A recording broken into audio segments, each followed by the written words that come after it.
Oh, qué problema. ¿Y qué hacen pues los otros docentes? ¿Usted lo descarga de YouTube?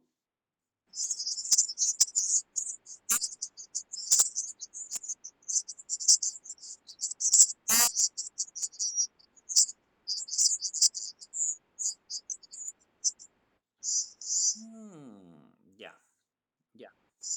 Bueno, ¿sabe qué es lo que pasa? Que ellos seguramente lo hacen mediante la computadora. Y en la computadora, cuando tú grabas una conferencia en Zoom, te da la posibilidad de tenerlo en video y también paralelamente lo tiene solamente en sonido, ¿no? Entonces seguramente ese sonido, no sé pues cómo se los envían, porque por los grupos de WhatsApp no entra un sonido.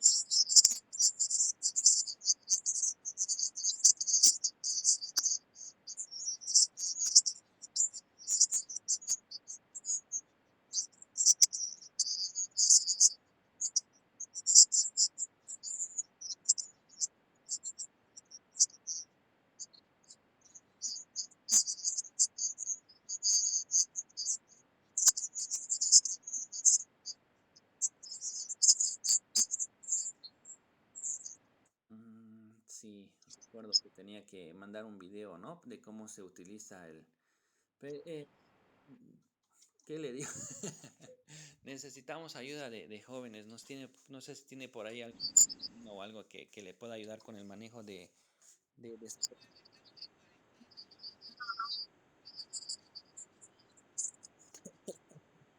Adelante.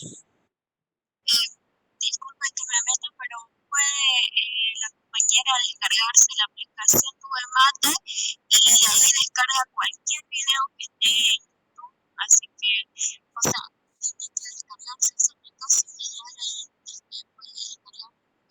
Ya he descargado esa aplicación, yo sé, he descargado, pero ahora yo ya no sé cómo se descarga ahí porque intento agarrar un copy de las explicaciones.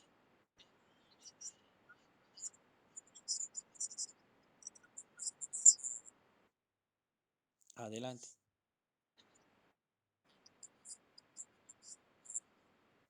Ahí está pues.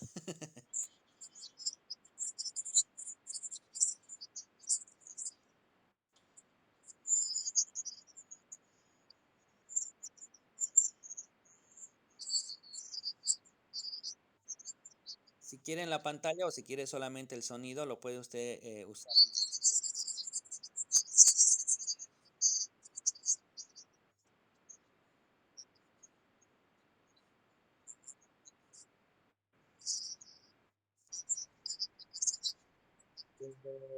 Imagino que ahorita usted está viendo mi pantalla, ¿correcto? Bien. Mire, mis aplicaciones salen, ¿no? Aquí está la que se llama grabadora, la que está con un círculo rojo. La segunda. Tiene que darle, aunque sea en configuraciones, y arriba usted puede escribir grabadora, como lo estoy haciendo. Mire, y le va a salir, sí o sí le va a salir, y entonces le da a entrar, y de ahí ya tendría que estar pudiendo utilizar pues su aplicación para grabar.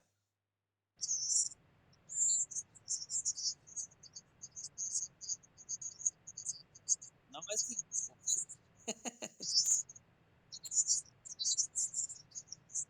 bueno, de todas formas aquí arriba está la aplicación, es la segunda, fíjese, dice Snap to Be. Usted entra ahí o ve un video en YouTube, cualquier video que usted vea en YouTube, si es que se ha descargado la aplicación que yo le dije, eh, le va a dar, por ejemplo, mis niños, pues de todo, miran, ya, Dalmiro Cuellar. Y si le gusta un video, aquí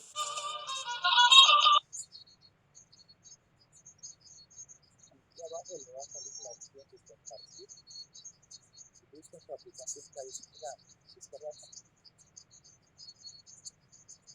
y ahí le va a salir la opción para que usted pueda descargar. ya sea con solamente video o solamente con audio, ¿no?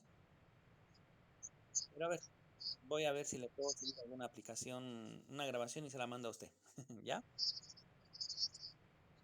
Bien, volveremos a nuestra clase. ¿Dónde está la diapositiva? Aquí está.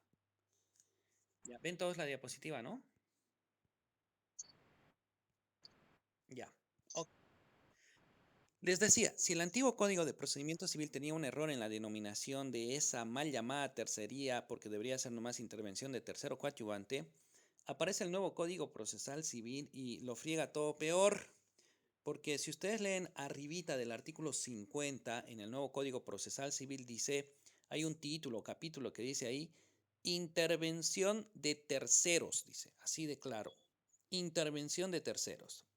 Y cuando tú lees el nomen juris del artículo 52, el nombre de ese artículo dice tercería de dominio excluyente, ¿no? O sea que lo está mezclando peor que antes, porque es como si yo les dijera, hoy vamos a hablar de vehículos y les traigo, no sé, tractores en vez de automóviles. Vamos a hablar de automóviles y les traigo tractores, ¿no? Entonces aquí dice, vamos a hablar de terceros y el nombre que aparece ahí no es el nombre de un tercero, sino es el nombre de una tercería, confundiendo peor aún más al mundo litigante esta figura. Por eso es que el día lunes, por si acaso, estamos dando una conferencia sobre este aspecto, ¿no? No debería decir el artículo 52 tercería de dominio excluyente. Lo que debería decir el artículo 52 es intervención principal excluyente. Es precisamente el tema de tesis que hizo el doctor Ramiro Arciénega Bigman, donde yo he sido su tribunal, ¿no es cierto? Y él ha expuesto con claridad cómo es la figura. Esto ya está en la doctrina, en libros de Gonzalo Castellanos Trigo, diferencia entre terceros y terceristas. Tenemos un libro del doctor Alex Parada también, que habla sobre la diferencia de los terceros y los terceristas. Y acá en nuestra materia estamos viendo la diferencia también de los terceros y los terceristas. Adelante.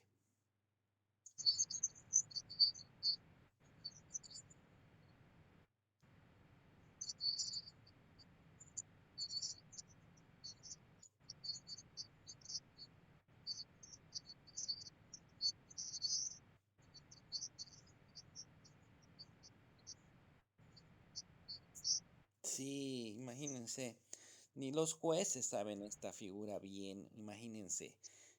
Hay que tener mucho cuidado. Peor que nuestro código sigue con esa confusión.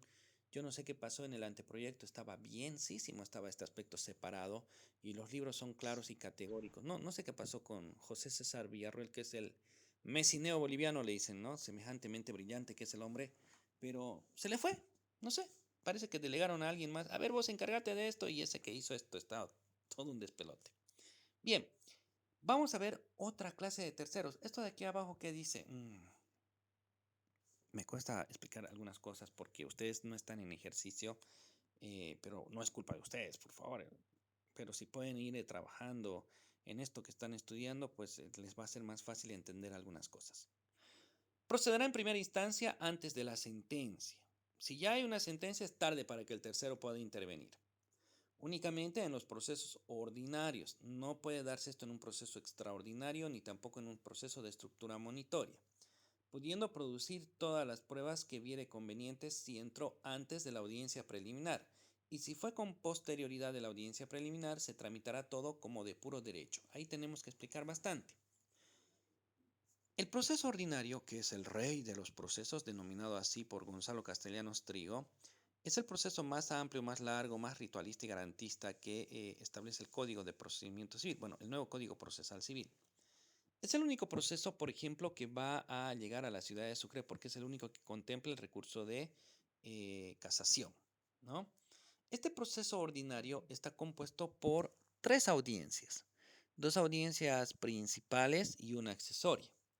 Tenemos una, la audiencia preliminar, y otra, la audiencia complementaria, y la tercera que se llama la audiencia para lectura completa de sentencia.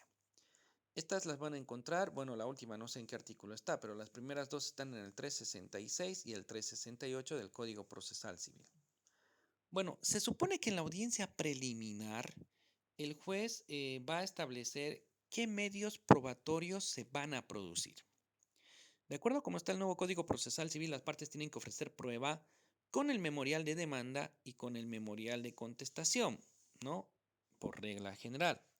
Después no pueden adjuntar más medios probatorios a no ser las excepciones que están en el artículo 12, pero no vamos a precisar. 112. Bien, ahora, eh, si la parte ha llegado, si el tercero ha entrado al proceso antes de la audiencia preliminar, como el juez todavía no ha seleccionado los medios de prueba a producir, puede ofrecer cualquier medio probatorio, ¿no? Cuando selecciona el juez, de acuerdo a lo que dice el 366, parágrafo primero, numeral 6, al concluir la audiencia preliminar, el juez ahí va a realizar, antes de concluir, la selección y la discriminación de los medios probatorios que se van a utilizar o emplear en el proceso. ¿Qué pasa si el tercero aparece una vez que ya se dio la audiencia preliminar? O sea que ya solamente va a venir la audiencia complementaria.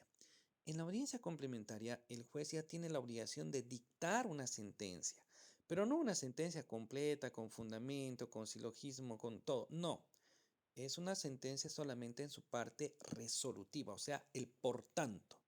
¿Quién ganó y quién perdió? Nada más por lo tanto, ¿no? Si aparece el tercero en esa etapa, ya no se le va a permitir introducir pruebas que demoren más el proceso, como ser una prueba testifical, una confesión provocada, una inspección judicial, una prueba... Ya no. Si va a producir prueba, solamente va a ser prueba documental. Por eso se llama de puro derecho, ¿no? Esto ocurría pues en el antiguo Código de Procedimiento Civil, cuando tú presentabas mucha, pero bastante prueba documental en un proceso y la otra parte se allanaba, contestaba en forma positiva, el proceso era calificado como un proceso de puro derecho y el juez pues no le quedaba más que dar lugar a la réplica, a la dúplica y finalmente emitir una sentencia, ¿no? El nuevo Código Procesal tiene pues esas confusiones, esos fósiles que trae del antiguo Código de Procedimiento Civil, además que cree que nosotros sabemos todo en base al antiguo Código de Procedimiento Civil y por lo tanto el nuevo código ya no explica mucho, ¿no? Es más directo. Les reitero, si el tercero aparece en la audiencia complementaria después de que ya se ha dado la preliminar, él solamente puede ofrecer prueba documental, nada más. Eso quiere decir eso de puro derecho.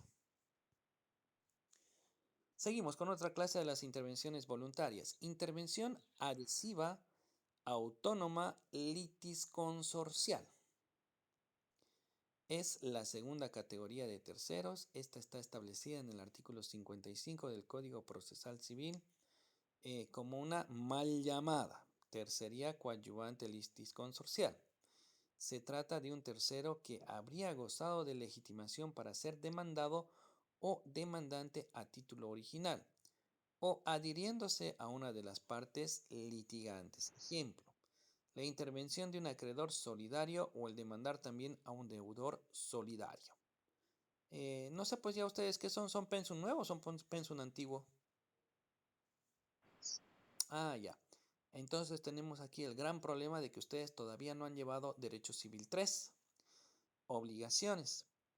Ahí van a encontrar la mancomunidad simple y la mancomunidad solidaria.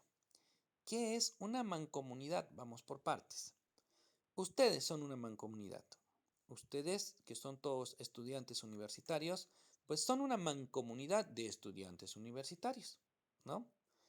Entonces, ¿cuándo hablamos de mancomunidad en las obligaciones? Cuando hay muchos acreedores y cuando hay muchos deudores. Puede haber una mancomunidad de acreedores, como también puede haber una mancomunidad de deudores. Vamos a explicar la mancomunidad simple. La mancomunidad simple constituye obligaciones que se pueden dividir, que son divisibles. Ejemplo, yo tengo mi oficina en el edificio Oficentro, ¿no? Se supone que ahí todos pagamos expensas. Las expensas son los gastos comunes por seguridad, sensor, cámaras de seguridad, etcétera, etcétera, etcétera. Bueno, estamos todos en una mancomunidad simple porque yo solamente voy a pagar las expensas referente a los metros cuadrados que tiene mi oficina.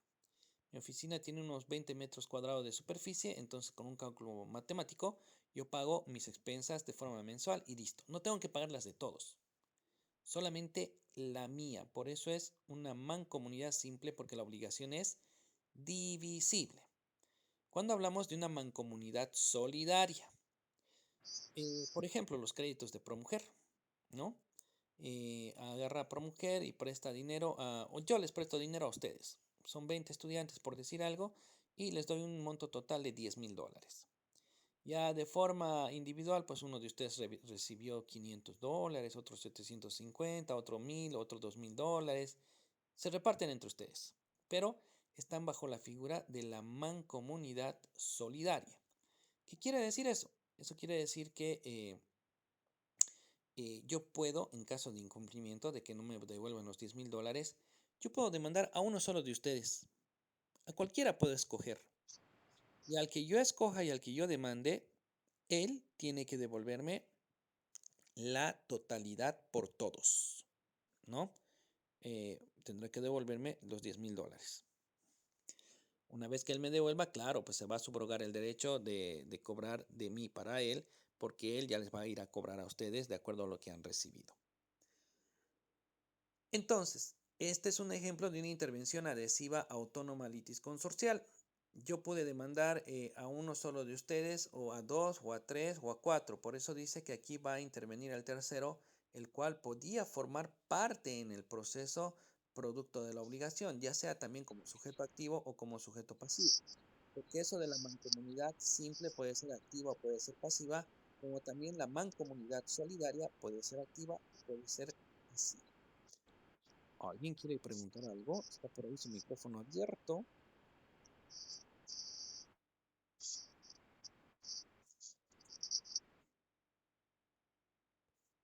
Bien. Traten por favor de tener los micrófonos silenciados, así yo no salgo a cortarlos, ¿ya? Otra clase de intervención. Esta es la intervención coadyuvante. Seguimos hablando de intervenciones voluntarias.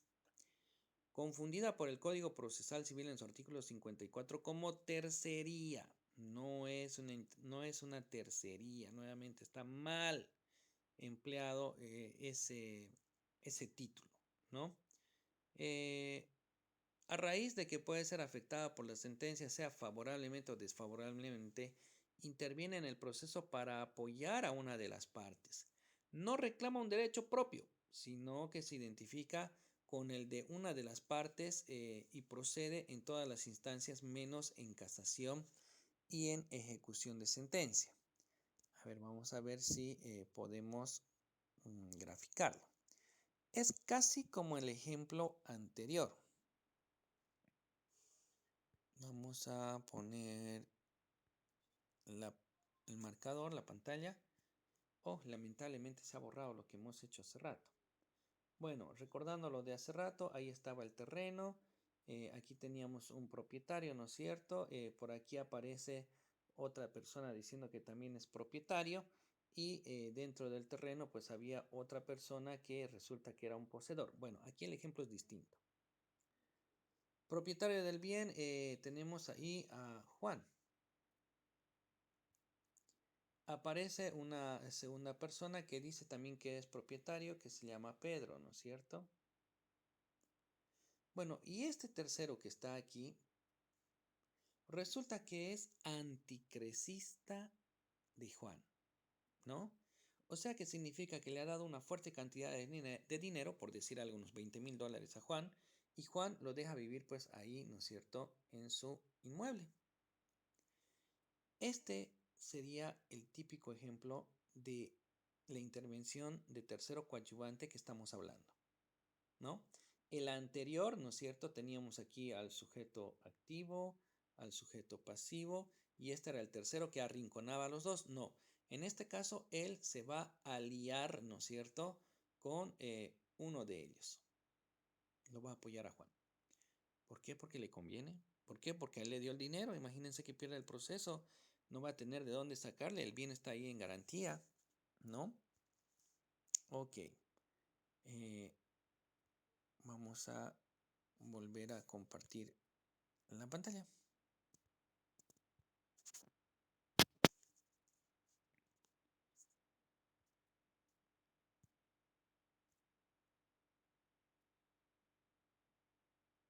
Ok, entonces ese sería el típico ejemplo de una intervención coadyuvante.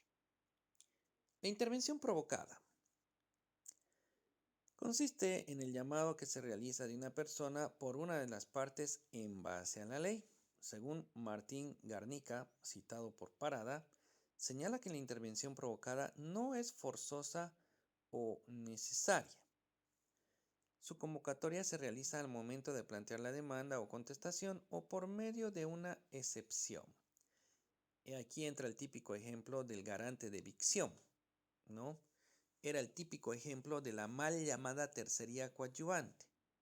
Yo compro una casa del señor Juan Pérez y al tiempito nomás que yo estoy comprando, poniendo a mi nombre todo, aparece un sujeto diciendo que es propietario o alega tener algún derecho sobre el bien, ¿no? Entonces, ese vendedor tiene la obligación de cubrirme, pues a mí la garantía de evicción. La evicción es el cubrir los posibles vicios ocultos que existan sobre el bien, evicción y saneamiento de ley. Si es que alguien me quiere quitar la casa que yo acabo de comprarle, pues yo lo voy a convocar, por eso es una intervención provocada, no es voluntaria. Yo lo voy a convocar para que él venga y salte como un tigre, ¿no es cierto?, a defender aquello que me ha vendido. ¿Por qué? Porque está dentro de las obligaciones del vendedor. Consiste en el llamado que realiza de una persona por una de las partes en base a la ley. Sí, ya lo habíamos leído. Su convocatoria se realizará al momento de plantear la demanda o contestación por medio de una excepción. El artículo 128, el numeral, si mal no recuerdo, el 8 creo que es. No sé si pueden dar lectura, por favor. Código Procesal Civil, artículo 128, numeral 8.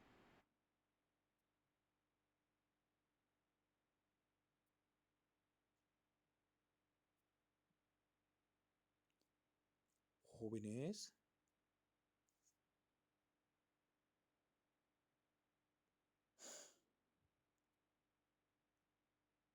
¿están ahí? Por favor, si alguien...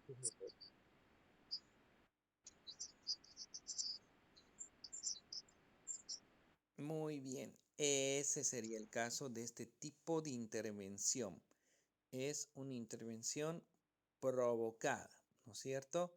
A raíz de que él tiene la obligación de defender aquello que me ha vendido, me ha transferido. Dentro de la intervención provocada tenemos la citación de evicción, justo lo que estábamos señalando, típica de las acciones reales. Se pretende ejercer los derechos de forma pacífica sobre una compra-venta. Artículo 624, parágrafo primero del Código Civil. Ahí deben estar, presumo, las obligaciones del vendedor. ¿Cuáles son los efectos de esta citación de evicción o intervención provocada? Si no comparece, el proceso continúa contra el demandado principal o el adquiriente. O sea que si lo citamos a él, el proceso no se va a paralizar. Yo tengo nomás que continuar y asumir la defensa pues solo.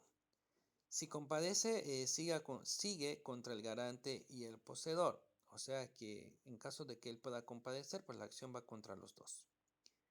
Y el juez también podrá determinar si desestima o no esa citación.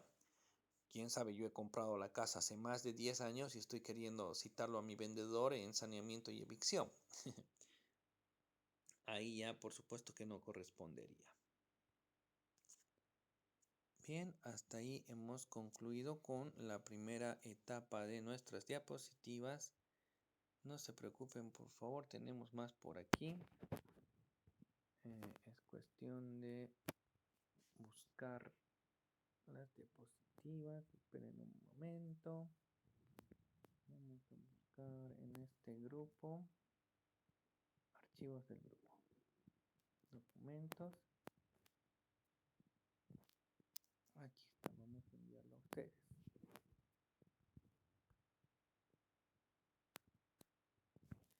Ok, como podrán ver, acabo de enviar al grupo de WhatsApp el segundo grupo de diapositivas.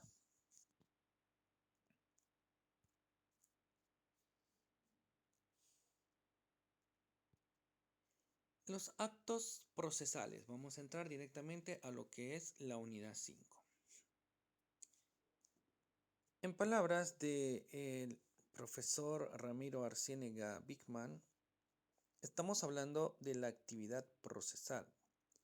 Es aquella que va a ser ejecutada por los sujetos, aquellos que participan dentro del proceso. Habíamos visto un elemento del movimiento, ¿no es cierto?, que es precisamente el elemento subjetivo, el que va a poner en marcha pues esto que se llama como proceso.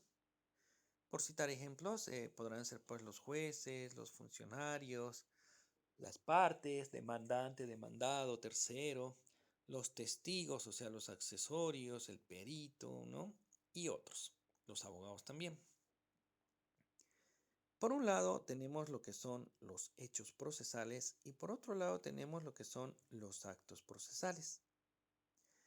Eh, en algún momento, bueno, en Civil 3 es donde ven esto, los hechos y los actos. ¿Qué son los hechos? Son aquellos que son producidos por la naturaleza y sin la intervención de la mano del hombre. Por ejemplo, si se pone a llover, es un hecho natural, así como cuando no está lloviendo, así como cuando amanece, así como cuando puede haber un terremoto también. ¿Cuáles son los actos? Generalmente los actos son aquellos que son promovidos con la voluntad y la intervención de la mano del hombre. ¿De qué actos estamos hablando? Esta clase es un acto. Eh, mm, Algún otro acto que podamos ejecutar, no sé, pues una función de cine, cualquiera que a ustedes se les ocurra, ¿no? Esos videos por TikTok también, ¿no? Que están de moda.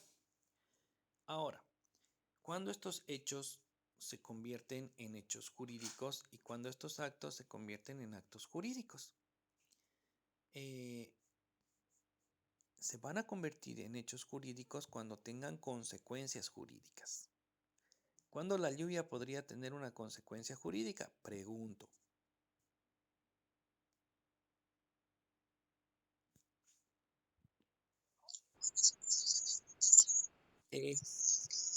Por supuesto, ¿no? Llueve tanto, llueve demasiado que empieza a inundarse, a arrastrar vehículos, personas a las bocatormentas, ¿no es cierto? Y hay personas que mueren y hay daño patrimonial.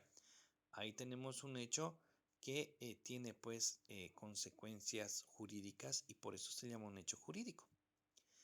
¿Y cuándo hablaremos de un acto jurídico?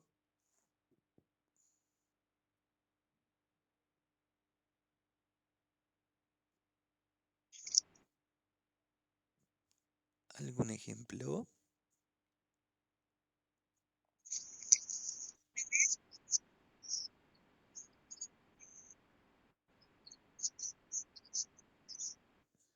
Pero estamos hablando de que los actos son provocados con voluntad, intervención y la mano del hombre, como sus interesantes videos de TikTok, decíamos, ¿no? Entonces, por ejemplo, un ejemplo de un acto jurídico sería el matrimonio, ¿no? Que tiene efectos personales, tiene efectos patrimoniales y por supuesto tiene efectos jurídicos. Ahora vamos a hablar de estos hechos jurídicos procesales y actos jurídicos procesales. ¿Cuáles serían los hechos jurídicos procesales? Bueno, acaecimientos de la vida que tienen un efecto en el proceso como ser la pérdida de la capacidad. Una persona que de la nada, no sé, pues haya contraído una enfermedad mental, de repente se me ocurre haya comido chancho, el cual tenía la famosa circosis, y, o sea, la triquina y ha afectado pues a la cabeza. También puede darse que se produzca amnesia en alguno de los testigos, ¿no? O de la parte si está en confesión provocada. Haya sufrido un accidente, un golpe o algo. La destrucción, por supuesto, involuntaria del expediente, que haya surgido un cortocircuito y lamentablemente pues se quemó y se perdió.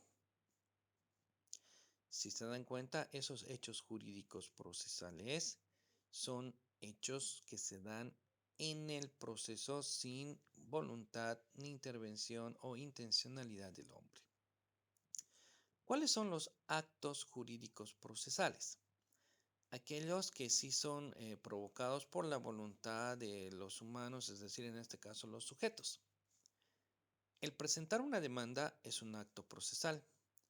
El formular o realizar la citación es un acto procesal. El desistimiento, así como la conciliación, también será pues un acto procesal. Concepto de acto procesal. Ramiro Arcínaga nos dice, es sinónimo de iniciativa y voluntad humana. Provoca consecuencias en el proceso, conductas que se ajustan y acomodan a las normativas adjetivas que son de orden público, tal cual establece el artículo 5 y por lo tanto de obligado cumplimiento. ¿Cuáles son los requisitos para que un acto procesal sea eficaz? Uno, se supone que son voluntarios, nadie está obligado. Capacidad, la parte tendrá que tener pues capacidad jurídica, capacidad de obrar y capacidad procesal, que tiene que ver con la legitimación para ser parte en el proceso. Licitud, por supuesto que los actos procesales tienen que ser realizados de forma legal, no ilegal. Oportunidad, ya sabemos que el proceso es pues un conjunto de actos jurídicos que tienen que ejecutarse, ¿no es cierto?, de forma sistemática, sincronizada, cronológica, ordenada. Entonces hay momentos para ejecutar estos distintos actos procesales. Utilidad, tienen que tener un aporte necesariamente en el proceso. Veracidad, que el acto tiene que ser real y no tiene que ser un acto fraguado. Y por último, la buena fe, que tiene relación con el principio de probidad, ¿no? Las partes tienen que participar en el proceso, pues en base a lo que es la probidad. Tenemos aquí una clasificación de los actos procesales. Tenemos actos de proposición. ¿Cuáles son los actos de proposición? Son aquellos de postulación o inicio. Es decir, aquellos que van a estimular, ¿no es cierto?, una respuesta del órgano jurisdiccional. Aquellos que inician pues un proceso judicial. Será pues la demanda, cuando la otra parte es citada, el hecho de plantear excepciones, de formular una contestación o quién sabe de reconvenir contra demandar. Esos 4 actos jurídicos están establecidos como los actos de proposición. Tenemos actos de comunicación procesal. Estos tienen por finalidad el anoticiar o informar a las partes sobre los distintos actos procesales que puedan darse en el proceso. Tenemos desde lo que son citaciones, notificaciones, emplazamientos y provisiones. Tenemos actos de audiencia, son aquellos que se van a ejecutar de forma oral, puede ser dentro de sede jurisdiccional como fuera de sede jurisdiccional. Puede ser una de las audiencias que hemos señalado, ¿no es cierto?, la preliminar, la complementaria, la lectura completa de sentencia, como también puede ser una que se realice fuera del asiento jurisdiccional. Me refiero pues a lo que sería una inspección judicial. Tenemos otros actos, por ejemplo, el de dirección y decisión. Todas aquellas que van a ser dictadas, ¿no es cierto?, por la autoridad jurisdiccional en su condición de director del proceso. Nos referimos a las distintas resoluciones judiciales que pueden haber, decretos o proveídos de mero trámite, autos interlocutorios definitivos, sentencias, auto de vista, auto supremo. Otros actos, actos de conclusión extraordinaria.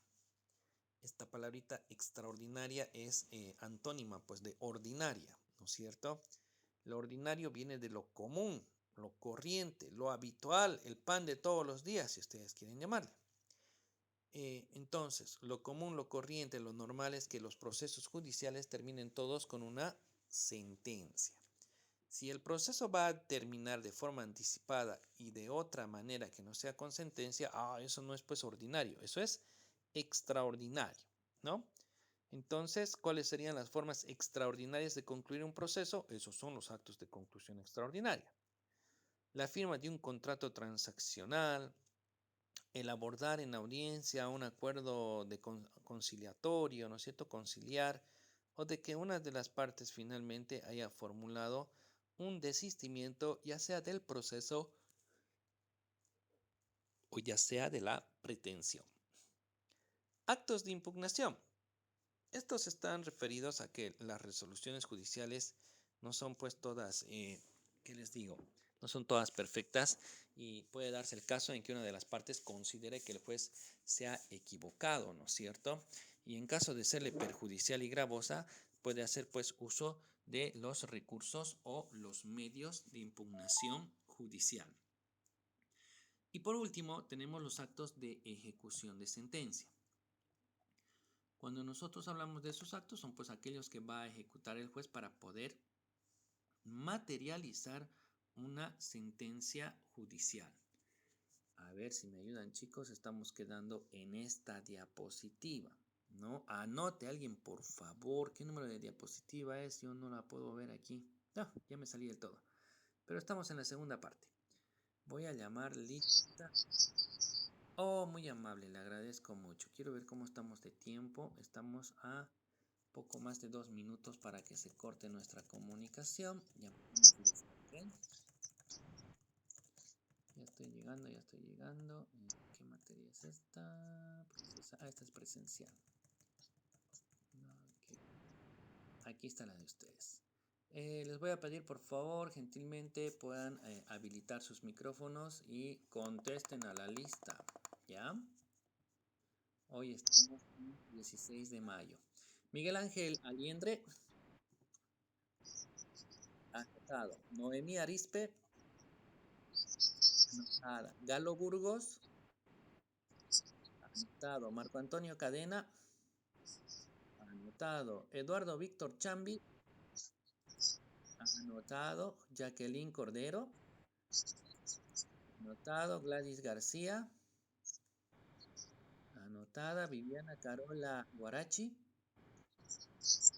Amparo Gutiérrez. Jocelyn Heredia. Bien. Hernán Heredia. Anotado. Luis Fernando Inchausti. Anotado. Klaus Coelp. Muy bien. Helen Gabriela Mamani. Se pasó la anterior clase. Álvaro Freddy Martínez. Muy bien. Paola Andrés Pessoa. No lo tengo. Paola Andrés Pessoa. Tiene falta. Marlene Cintia Rivera. Fabiola.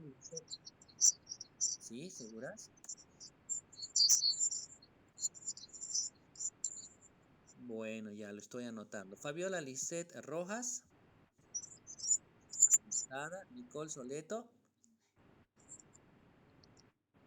Nicole Soleto Telles.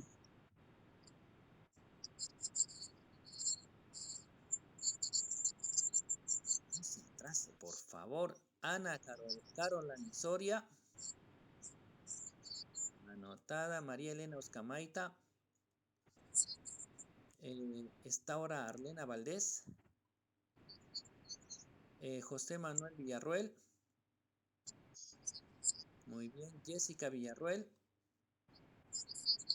Ya. Y Génesis Zarzar. Muy bien. Acabamos justo 40 minutos. Me faltaba Jiménez Giovanna.